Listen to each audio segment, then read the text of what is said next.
This is a reflective video on the conversation that hopefully you've just listened to on the podcast with Giles, and also my experience since then, as that conversation was actually recorded a little while ago.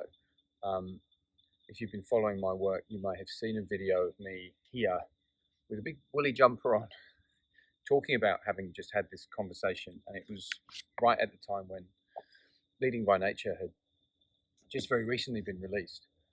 And I'm going to say, and I may have this wrong, but I'm going to say it was around June, July 2022.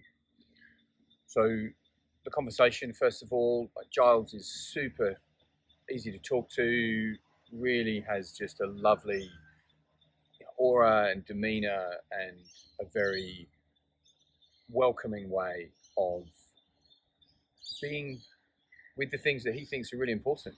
And yes, there's some real complexity to the ideas that he's introducing, and these frameworks have got layers and layers and layers, but he manages to kind of hold them very lightly and invite you to do the same and to reference and anchor yourself in your own context, what you know best, what's going on and what's showing up for you. And since that first conversation, which was just so easy to have, so enjoyable, Giles and I have had a series of dialogues, and I've actually engaged him to coach me to work on my specific context.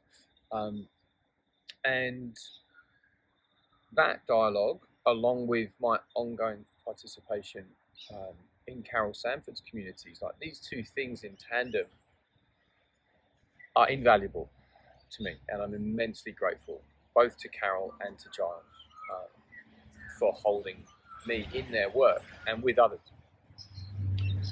And the framework that we spoke about right at the end of the podcast were three S's: stillness, surrender, and sensitivity. Like that framework I brought up and was really excited to explore with Giles, because when I read the book, that was what really landed with me.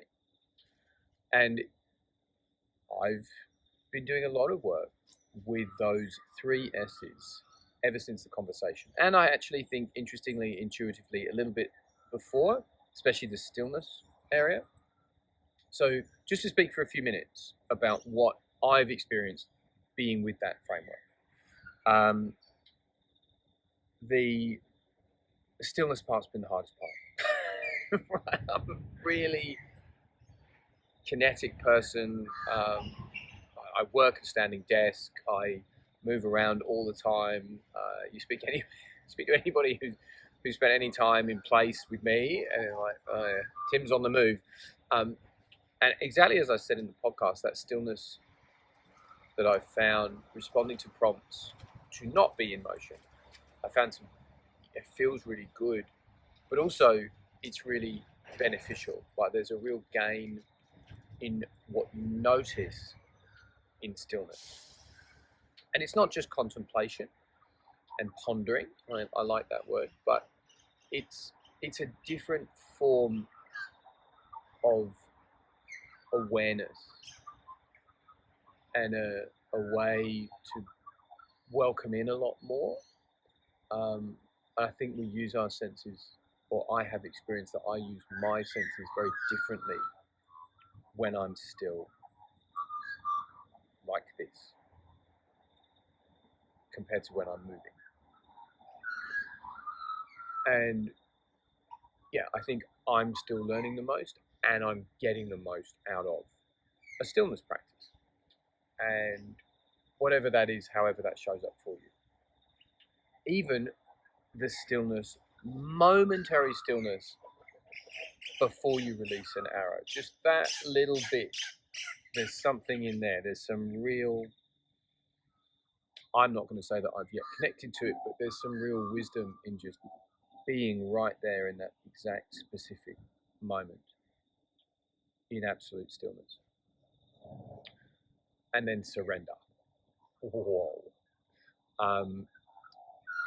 This has been a big one as well, especially around the frame that I bring to this, which is of letting go. Like, what are you letting go of?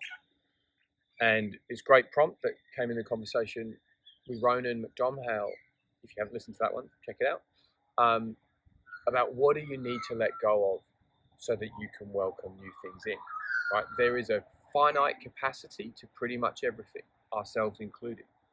And if we're carrying too much, then not much is going to change, right? We're going to stay sort of locked in where we are with what we've got, with what we know, with what our expectations are, and so on and so on. So I think there needs to be, again, for me, my experience, this whole kind of letting go to welcome in, and then letting go to welcome in. And in particular, I'll speak to the, sorry, distracted by some cockatoos. For me, this really comes in terms of two things. One, change. How much change is occurring, how fast it's occurring, and what my role is in it. I can't control any of that. A little bit of my role, but really all I can do is change myself, shine a light on what I'm doing, and invite others to do the same. I can't make anyone else change. And then the pace at which change occurs and how much change is happening, again, all I can do is be in it, be in a system that's changing. All systems are changing, but draw attention to how that's happening and why it's happening. The second one is expectations, specifically expectations of shared values. And this is a pretty high expectation that I realize I hold, that people will share my values who want to work with me, right? You're just doing what you're doing in your world. Don't expect you to share my values, but if you're coming, into a way of being in service in the world, seeing a very explicitly declared set of values, then I have an expectation. I realize that you're going to share those, at least honor and appreciate them, and then work with them and live them in your own way. I don't have to do what I do, but have a level of appreciation. And I think letting go of that expectation, because I have come into a knowing that everybody is on their own journey, always. And when it comes to values or purpose or consciousness, any of those things, I can't hold an expectation of where someone is on their journey. Probably can't even hold an expectation of where I am on my own journey. Witnessing, noting, and when invited, giving some sort of sensory response to where I see someone on their journey, okay, maybe, sure. But getting worked up or even triggered by, oh, this person's not living my values as much as I thought they would. For me, for myself, I haven't found that to be terribly helpful. So I'm trying to let go of that. I'm conscious of the background noise now as well, and I can't control that, so I'm letting that go. And then finally, sensitivity. So this has been a deep practice for a long time.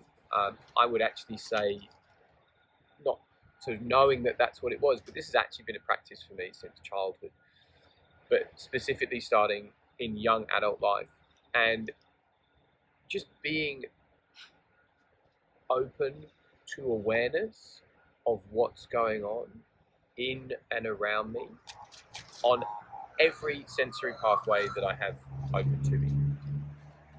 That is an ongoing journey and an ongoing practice, and a really helpful one. Can you sit down, please? Sit down. And what I need, sensing into that, what others need, like this one needs some attention right now,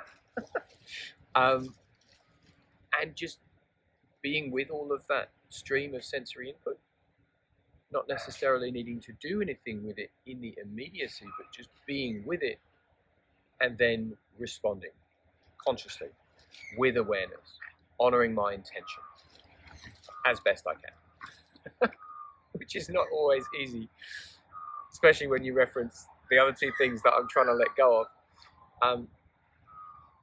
So that's just a little bit about what I'm learning, what I'm experiencing from one of the frameworks that we've just talked about, which are only some of the frameworks that are in Leading by Nature. Right? So I would, again, really encourage you to engage with this work. If you're seeing this video kind of as it's released, there's a couple of opportunities coming up to engage with Giles's work more directly in some events that he's running, or he's being invited in as a keynote in the Climate Coaching Alliance, one of which a replay I'm hosting the replay of.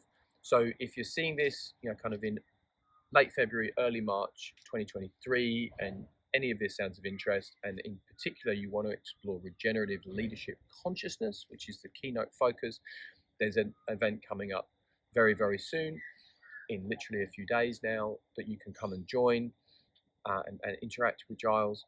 And then the recording of that will be available in perpetuity, so you can watch that if you're of interest.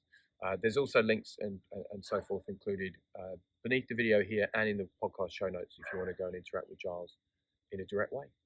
So I hope this has been of interest. Again, this is a single take. This is how I'm doing these videos. So background noise, life and the system are showing up. I hope that hasn't been too distracting for you. And there will be another video on the conversation with Paul Hawken coming up in a couple of weeks. I'll see you then.